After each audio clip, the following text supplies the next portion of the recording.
Até onde você iria por justiça? Sacrificar sua integridade, sanidade e até mesmo sua vida seriam suficientes para trazer justiça aos maus e trazer alívio aos mais fracos? Qual o verdadeiro limite da justiça? Essa foi a pergunta que o Yang Wung se fez.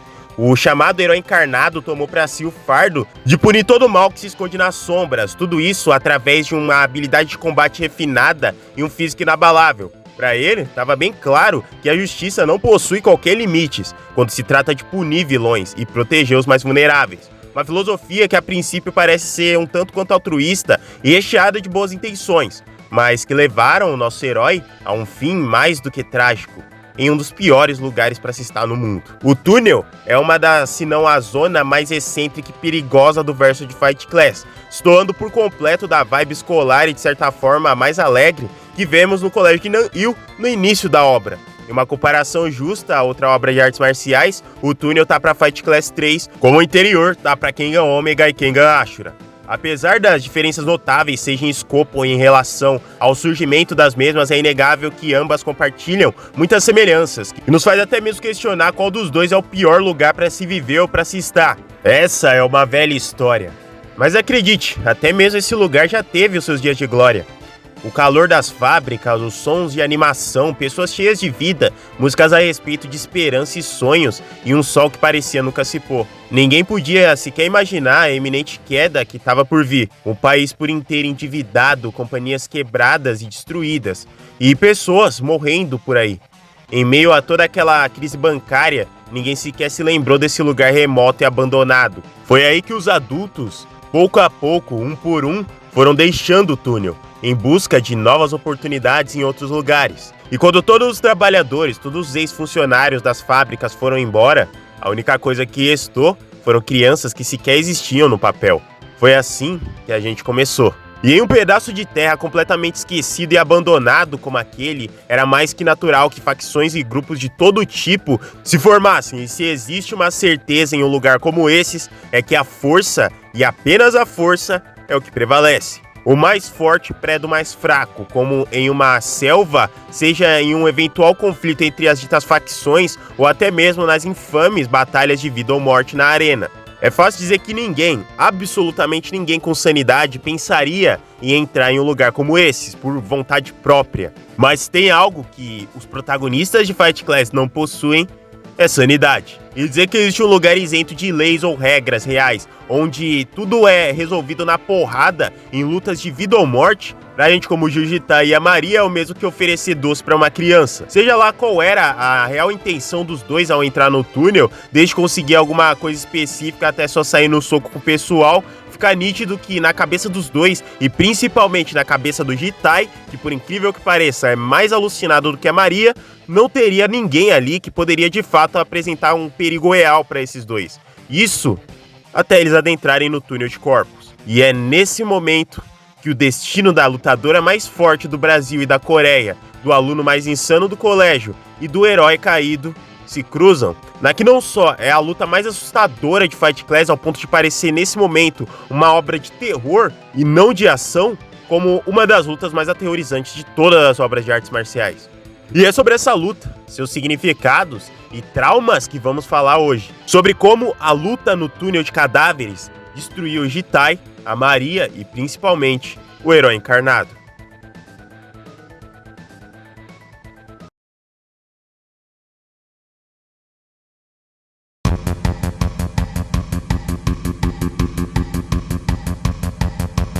No mundo das lutas, as razões pelas quais os lutadores se tornam praticantes variam de todas as formas possíveis. É algo que está muito além de apenas querer ser forte. A força nada mais é que uma ferramenta para alcançar algo no final, seja para proteger quem ama ou para alcançar o reconhecimento de alguém.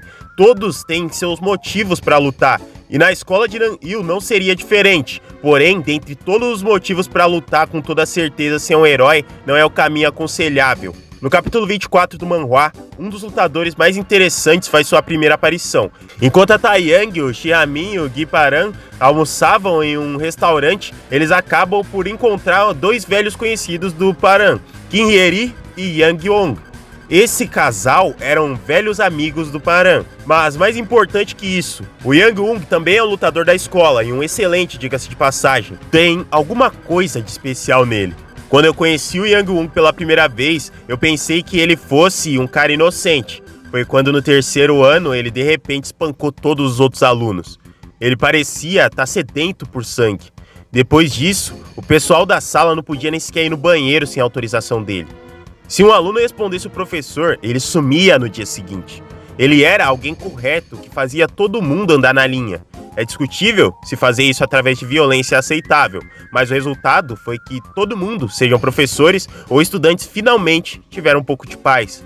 Ele é incrível. Alguém capaz de deitar uma classe inteira na porrada. Não é de se espantar que o Yang Wung seja um lutador. E embora a esse ponto em sua primeira aparição não saibamos muito sobre ele, principalmente porque tudo que ele faz é trocar algumas poucas palavras com o Baran, dois traços importantíssimos de sua personalidade ou do que configura a sua identidade ficam muito aparentes aqui. O primeiro é que o Yang Wung possui alguma forma de obsessão pela justiça. Dado o fato de que ele foi capaz de bater em todos da sua classe e diferente da Maria que o fez por pura diversão, apenas para se mostrar superior, o Yang Wung por sua vez fez isso com o único intuito de colocar os alunos problemáticos na linha, sejam aqueles que incomodavam os professores, como os que mexiam com os outros alunos. De alguma forma ou de outra, ele tinha a intenção de proteger os mais fracos, mesmo que sob completa violência e sede de sangue. E o segundo, a sua relação tanto quanto peculiar com a Kim Hye-ri. É dito pelo Baran que ela foi quem manteve os três unidos quando estudavam juntos, se referindo aos dois como seus irmãozinhos. Ou seja, fica claro que a relação entre esses dois se iniciou a princípio como uma amizade bem forte e em algum momento se tornou um relacionamento amoroso. Nada demais à primeira vista, porém o passado do Yang Wung, sua relação inicial com a Kim Hye-ri, o vendo como um irmão, possui um significado muito mais profundo e perturbador do que parece e se entrelaçam na visão de justiça distorcida e irreal do Yang Wung. Olho por olho, dente por dente. O culpado pelas atrocidades recebe a mesma punição que ele atribuiu à vítima, de acordo com a lei da retaliação. No capítulo 34 é dado início a uma das lutas mais aguardadas por todos os alunos do colégio. A brasileira mais forte, Maria da Cascos, enfrentaria o herói encarnado. Não é preciso dizer que a luta era mais aguardada muito mais por conta da Maria, afinal, ela é uma lenda. A lutadora que transcendeu a primeira e a segunda turma e foi parar na Fight Class número 3. Sua imponência é tamanha que a mesma nem sequer teve de passar pelas eliminatórias, uma vez que todos seus adversários desistiram de lutar antes mesmo de enfrentá-la. No entanto, a força do herói não era desconhecida. Todos sabiam do talento absurdo de Yang Wung. Não é à toa que todos os outros alunos de outros colégios de luta estavam lá para assistir, tais colégios como Surin, Donggan e Buksang. A razão por toda essa euforia em cima dessa luta e a lente pura e simplesmente ver um bom confronto entre os dois. Pensem bem. A Maria é atualmente uma das lutadoras mais sinistras de toda a Coreia. Se excluirmos os alunos da terceira turma, ela se sagra como a mais forte com sobras. Nesse cenário, é bem óbvio que muitos que estão abaixo dela queiram ver a sua queda, e o Yang Wung seria a arma perfeita para derrubá-la. Em uma estética clara de vilão versus herói, no sentido literal. Maria, sobre os veteranos que você espancou, eu penso que você estava completamente correta. Eu gostaria de me livrar de todos esses lixos que machucam outras pessoas. Mas quer saber de uma coisa? Na visão de pessoas como nós, você é igualzinha a eles. Bem-vinda de volta, sua vadia. A luta se inicia com Yang Wung golpeando, afinal, se seu ódio por ela ou por aqueles que machucam as pessoas é tão grande, nada mais justo que ele começar atacando. Todos os golpes eram evadidos ou bloqueados pela Maria, desde socos a chutes. Toda vez que ela evitava um golpe, ela contragolpeava. No entanto, alguma coisa não estava certa. Os contragolpes da Maria não pareciam ser realmente contragolpes. Para falar a verdade, ela nem parecia estar lutando a sério. De certa forma, ela estava brincando com Yang Wung. Tudo isso, é claro, com a finalidade de simplesmente mostrar para o Jitai como o mesmo deveria se portar em uma luta. As sequências continuavam, mas nada dos golpes acertarem. Como em uma brincadeira, a Maria simplesmente antecipava todos os golpes, permanecendo com aquele olhar de tédio. É aí que, cansado disso, a fim de estabilizar a sua oponente de alguma forma, o Yang Wung decide, assim como havia feito no início da partida, provocá-la, mais uma vez. Mas dessa vez a provocação e as ameaças se estendiam. Para além da Maria, se direcionava até mesmo para o Jitai. Assim como ele havia batido em todos os outros alunos de sua classe, ele prometia que faria o mesmo com a Maria e com todos aqueles que a admiram, incluindo o Jitai. Esse foi o pior erro do Yang Wung nessa luta. Ou melhor, esse foi o pior erro que ele cometeria em toda a sua vida. E seria o início do seu declínio. Se seu oponente está brincando com você a ponto de sequer se esforçar para esquivar dos seus golpes, não me parece uma boa ideia provocá-la. A Maria perdia a paciência, olhava para a juíza, olhava para o Jitai na arquibancada e simplesmente começava a execução pública ali mesmo. É difícil dizer qual entre todas as lesões causadas por ela em seu oponente foi a pior.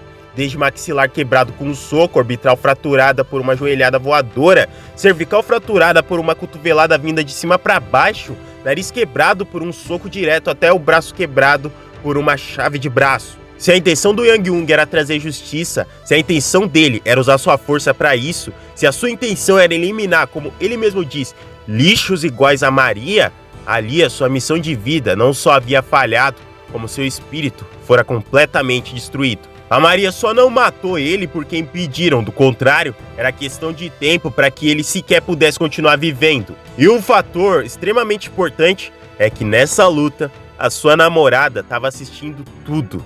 Isso foi mais do que crucial para definir o futuro do herói encarnado. Após a luta, o Yang Wung passa por um momento de recuperação bem complicado, afinal ele havia fraturado múltiplas partes do corpo, e sua recuperação exigiria que ele se mantivesse fora do octógono por um bom tempo. Mas isso era irrelevante, uma vez que a sua namorada, a pessoa com quem ele mais se importava no mundo, ainda estava do seu lado, cuidando dele. Tudo bem que ele perdeu a luta, falhou na sua missão e propósito, mas pelo menos ele ainda tinha quem ele amava do seu lado. Eles passavam um bom tempo juntos e em uma noite ela sugeria ao Yang Wung uma coisa que ele nunca havia pensado. Por que ele não parava de lutar? Por que ele não desistia das lutas?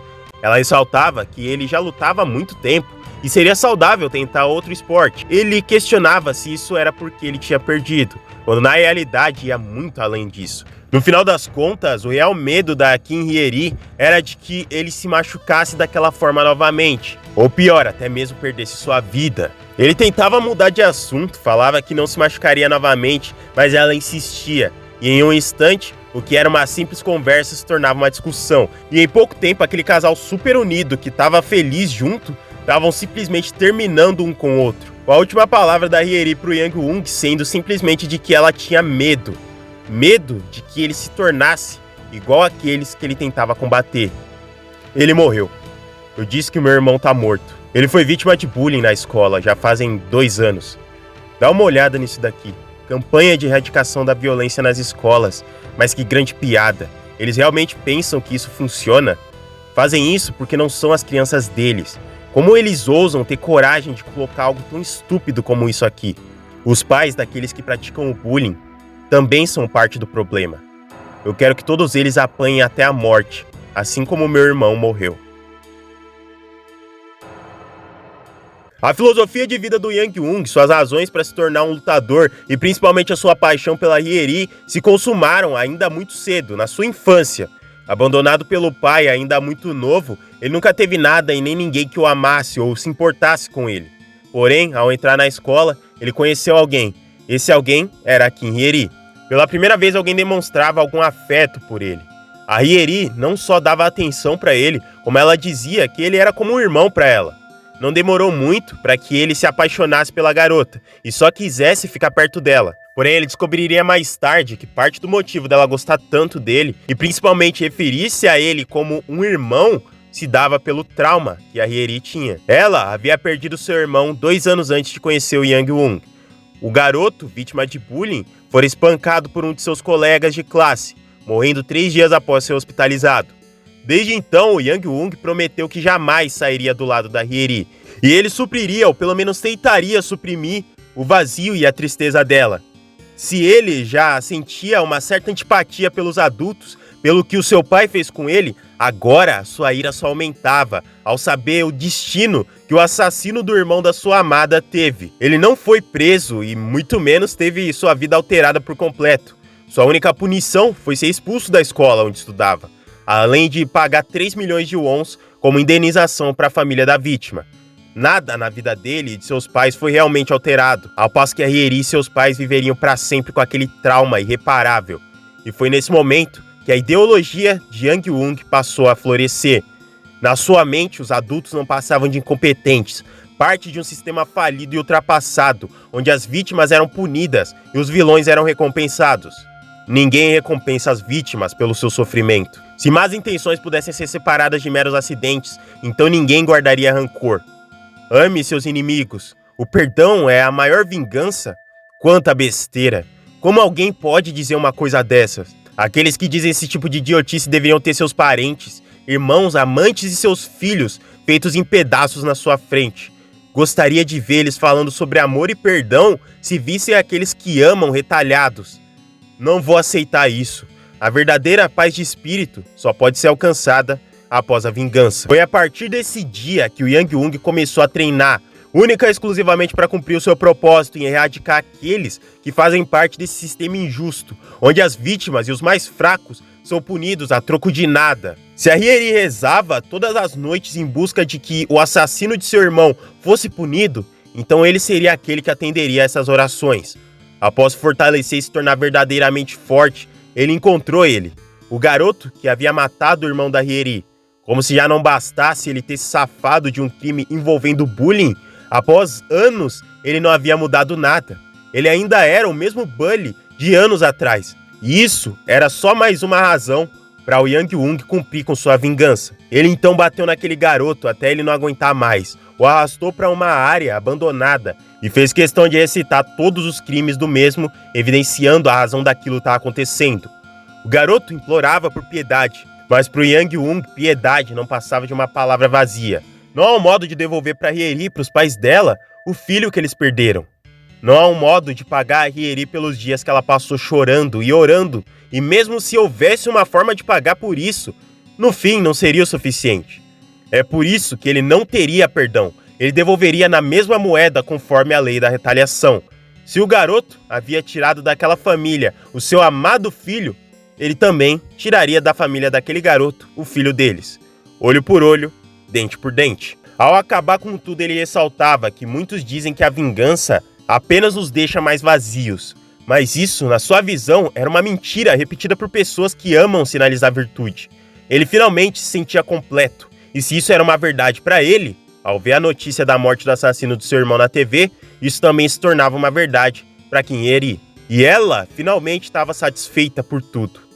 A razão pela qual a Hyeri me deixou foi porque eu falhei. Eu deixei com que o mal me derrotasse. Minhas crenças podiam parecer estarem corrompidas por violência e crueldade, mas eu tô sendo honesto. Minhas ações eram única e exclusivamente uma retaliação contra a violência. Preciso provar isso, sem me render, para que só assim eu possa permanecer fiel aos meus ideais.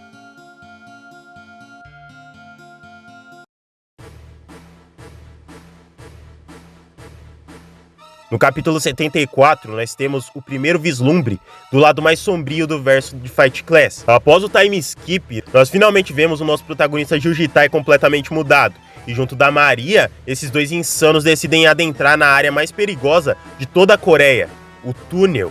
Os dois adentraram sem medo, destruindo qualquer um que passasse pela sua frente. Ninguém parecia ser capaz de pará-los, desde os gêmeos bodybuilders até membros de outras facções como a Chaos. É aí que, para parar esses dois arruaceiros que perturbavam o equilíbrio do túnel, a facção Red Hell tenta emboscar ambos em um restaurante, o que não dá muito certo, dado o fato de que ambos conseguem fugir por uma rota bem específica.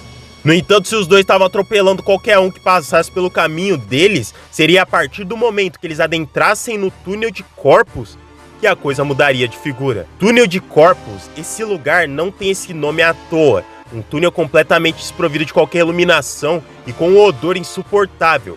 Esse era o cheiro de cadáveres. A Maria inclusive comenta que o real motivo deles adentrarem ali é porque o túnel, de certa forma, lembra ela da sua terra natal. A Maria nasceu nas favelas brasileiras. Se tá em um lugar isento de leis, dominado pelo crime organizado e com perigos constantes era uma novidade pro Jitai, pra Maria era só mais um dia comum. E esse é um ambiente perfeito para se adquirir real experiência, sem qualquer tipo de limitação. Porém, se aquele lugar cheirava a cadáveres, quem seria o responsável por aqueles corpos? E era nesse momento, das profundezas das sombras, que um monstro surgia. Um monstro que clamava para que eles apagassem aquela luz. Acontece que ninguém os havia avisado que eles não deveriam acender qualquer tipo de luz naquele lugar, ou seria fatal. E sendo assim, estando com a lanterna dos celulares acesas, o monstro os caçaria até que a luz se apagasse. Se eles recuassem, seriam pegos pela gangue Red Hell, ou seja, a única opção, como sempre, era lutar. Se o Jitai tinha sido responsável por nocautear todos até o momento, agora seria a vez da Maria. Se o monstro avançava neles, não importava, ela não recuaria. Pelo contrário, ela corria na direção daquela aberração, o recebendo com uma joelhada no estômago. Ele era jogado para longe, mas era questão de tempo para Maria estar encurtando com 2 socos. Um no estômago e outro na cabeça. Ela destabilizava as pernas do oponente e uma sequência destruidora chegava. E bastava mais uma joelhada no rosto para aquele monstro cair de vez. Porém, algo parecia estranho. Esse cara era diferente. Não, nem era questão dele ser diferente. Esse cara, na verdade, era familiar. O monstro começava a balbuciar alguma coisa. E de repente, uma frase saía. Um nome. Sendo esse nome, o nome da Maria. Aquilo diante deles não era um monstro, não era uma aberração, uma besta irracional. Aquele era o Yang Wung. A Maria gelava. Ela já viu isso antes. Durante uma das partidas na 3ª turma, ela enfrentou um oponente que era completamente diferente dos outros. Sem qualquer tipo de reação ou emoção. Era como se aquele cara tivesse morto. A sua feição era neutra. E era como se ele não fosse mais humano. Como se tivesse sido modificado de alguma forma. A sua única ação programada era de lutar, e o que mais chamava a atenção era a cicatriz na sua cabeça. A mesma cicatriz que agora estava na cabeça do Yang Wung. A Maria, completamente aterrorizada, tentava se comunicar com ele. Tentava fazê-lo acordar, mas tudo que recebia era um soco em troca. Ela não queria mais lutar, e dessa vez ela entrava na defensiva completamente. Mas isso não era o suficiente. O Yang Wung, agora completamente zumbificado, agarrava sua cabeça e batia contra a parede. Ele enfiava um soco no meio do rosto, a arremessava no chão e com um golpe esmagador ele destruía os ossos dela. O Jitai intervinha, mas ao olhar ao seu redor, ele se via lotado de corpos. Os seus traumas, medos e piores pesadelos vinham à tona. Ele havia batido em todo mundo no túnel até o momento, sem sentir qualquer tipo de insegurança. Mas dessa vez era diferente. Dessa vez ele realmente estava aterrorizado. A emoção mais poderosa e primal da história da humanidade. O medo. A razão pela qual sentimos medo é simplesmente porque isso é benéfico para a nossa sobrevivência. Um instinto básico criado como resposta aos nossos predadores naturais. Uma verdadeira obsessão pela vontade de viver. Um mecanismo de defesa para garantir a sobrevivência a qualquer custo. Existia uma emoção capaz de se sobrepor ao medo, em um cenário real de sobrevivência. E esse é o ódio. Um instinto básico criado como resposta aos nossos predadores. Uma obsessão pela vontade de viver e um mecanismo ofensivo para garantir a nossa sobrevivência. O Jitai colapsava, ele começava a rasgar seu rosto a fim de fazer aquele sentimento de medo desaparecer por completo e finalmente poder reagir. O gigante atacava novamente, mas dessa vez o protagonista fazia diferente. Com um crânio pego no chão, ele arremessava direto na cabeça do seu oponente, que como um zumbi caía aos pedaços, perdendo até mesmo um olho. O Yang Wung contra-atacava jogando o Jitai para longe, no entanto o Jitai voltava chutando e logo partia para um infight assustador, trocando socos sem parar. Os dois se golpeavam até se cansarem, até que o Yang Wung começava a levar vantagem, arremessando o protagonista em uma pilha de corpos. O Jitai então partia com tudo, a fim de derrubar de vez aquele gigante, acertando um soco em cheio na cabeça, e sem perder tempo ele partia para uma chave de braço. Porém, não adiantava, aquele não era o Yang Wung que ele conhecia. Se o mesmo não era capaz de sentir dor de um olho sendo arrancado, quem dirá de um braço sendo torcido. Ele levantava o Jitai no ar e executava um batistaca, com o Jitai perdendo força no encaixe da chave e ficando semi-consciente. Ele então começava a estrangular o Jitai. A vontade do Jitai de sobreviver era tanta que ele arranhava os braços do Yang Wung, a ponto de arrancar a pele. O monstro então preparava o seu último golpe para finalizar tudo de uma vez, com um socão que iria afundar o crânio do Jitai. Porém, por um milagre do destino, a Maria aparecia bem na hora, montando nas costas do Yang Wung e quebrando seu pescoço, finalizando de uma vez por todas o herói. O herói que buscava por justiça, o herói que dedicou sua vida a proteger os mais fracos, o herói que buscava erradicar aqueles que julgava serem impuros, no fim das contas, morreu em um esgoto cheio de corpos apodrecidos.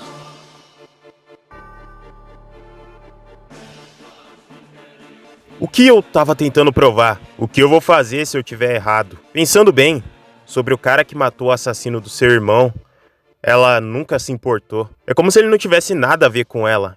Você realmente desejou tanto assim que ele morresse? Foi pra isso que você rezou esse tempo todo? Aquela noite quando eu te ouvi rezando, será que foi coincidência? Bom, talvez até fosse. Mas era como se você não tivesse rezando pra ele. Bom, talvez fosse pra mim.